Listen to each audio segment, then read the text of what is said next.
Hi, I'm Deanna. I've been with UPMC for 2 years and I'm a licensed social worker. Hi, I'm Elizabeth Baum. I've been with UPMC for 3 years and I am also a licensed social worker. Hi, I'm Jasmine Blue. I've been with UPMC for 7 years and I'm also a licensed social worker. I'm Ruth Gretzman. I've been with UPMC for 18 years, but a licensed social worker for the last 5.5. I'm Denise Haas. I'm a licensed clinical social worker and I've been here a year. I'm Jenny Lawler and I've been at UPMC for 4 years and I'm a licensed clinical social worker. And I'm Lynn Schick. I am a licensed social worker and been here for about 30 years.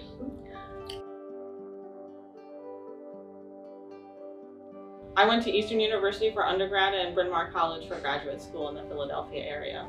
I went to Millersville University both for my undergrad and for my graduate.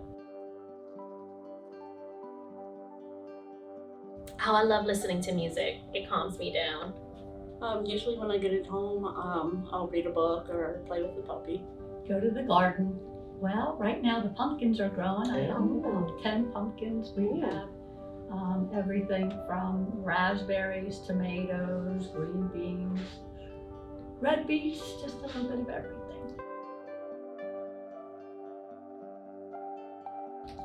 Lynn? I have Chocolate. a candy dish on my desk. Yes.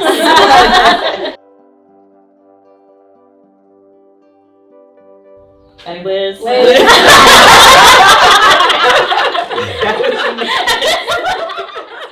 We've done Los Tres Cubanos and Dockside Willie's.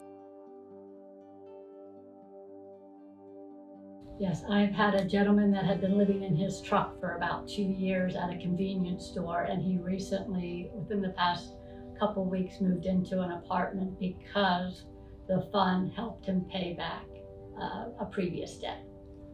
So thank you.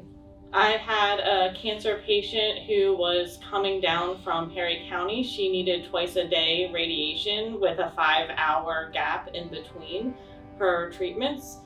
So the foundation was able to help get her a hotel room for her and her daughter so they wouldn't have to go back and forth between Perry County 4 or 5 times a day. So, they really appreciated it. It was really helpful to have that helping hand fund. So when I first started here, I had 2 kids come in that both had braces on and they didn't have insurance. And the kids had braces for like a while, like they should have been removed over a year ago, and the foundation helped both of the kids get their braces removed, and the dad was crying, and it was a beautiful thing. So I'm grateful for that.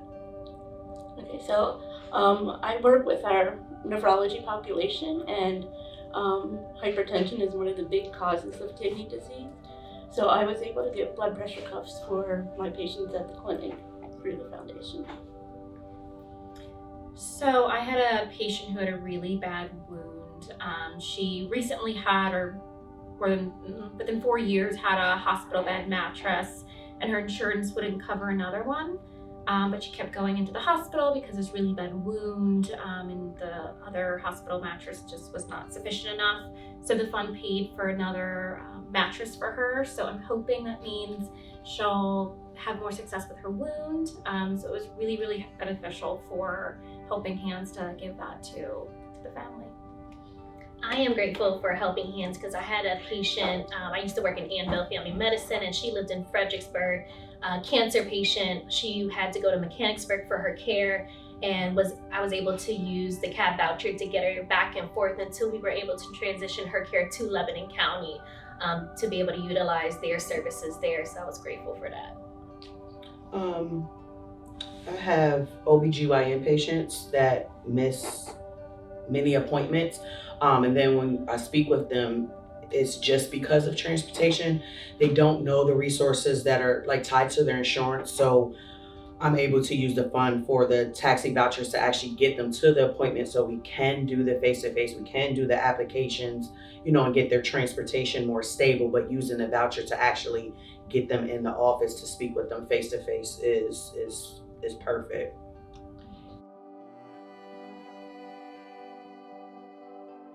I think just in general, knowing that when people come in, if they need something, whether it's $1 or $100, knowing that the foundation is available, knowing that it's an option, and knowing that when the families are really stressed, I can say to them, we can look into getting you help, or instead of me being like, I'm really sorry, like there's nothing we can do. So just even knowing that it's available, knowing that we can reach out to our supervisor and get in touch with you guys, it's so great to have.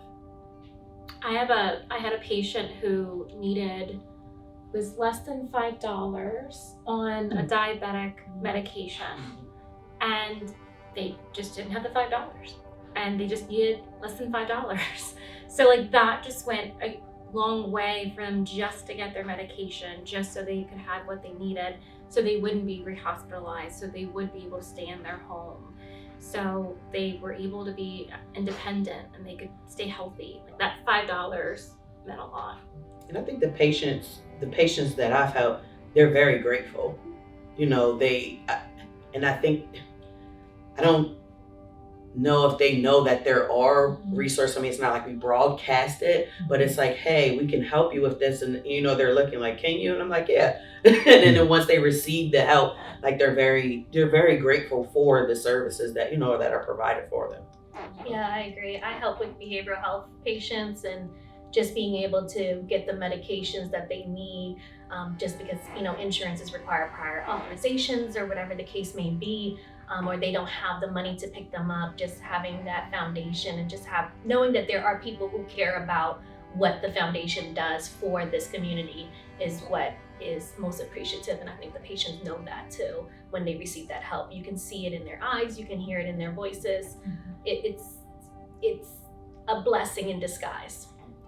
I feel like it kind of gives them hope. Yes. Yeah, I know I have patients who are utilizing our Rabbit Share ride, and it's $1 one way for some of them, and they can't even afford that $1 one way to get to the doctor's office. So every little bit helps, because then they're super appreciative that, you know, now they're able to come into the oncology office and have that follow-up appointment with their provider and figure out what their next steps are for treatment.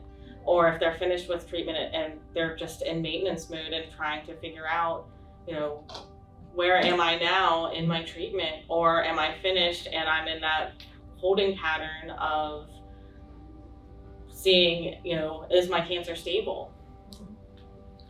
I think one thing we try to do collectively, and I probably have broadcast this a lot, is that we try to let people know that they are not alone. I think there's signs about that, but you know, that they're not alone, you know, with us, with the system, that UPMC tries to do whatever they can to help support the patients and their families, not just the patients, but it's a whole family. And I think also just a lot of times people will call for help. Oh yeah, we'll get that for you. And they're like, people tell me that all the time. And then when we're like, no, we said we're gonna do this. Like I said, I was gonna get you a gift card. Here's the gift card. They're like, oh, like, so it's nice to see that and be able to really come through for them. Thank you.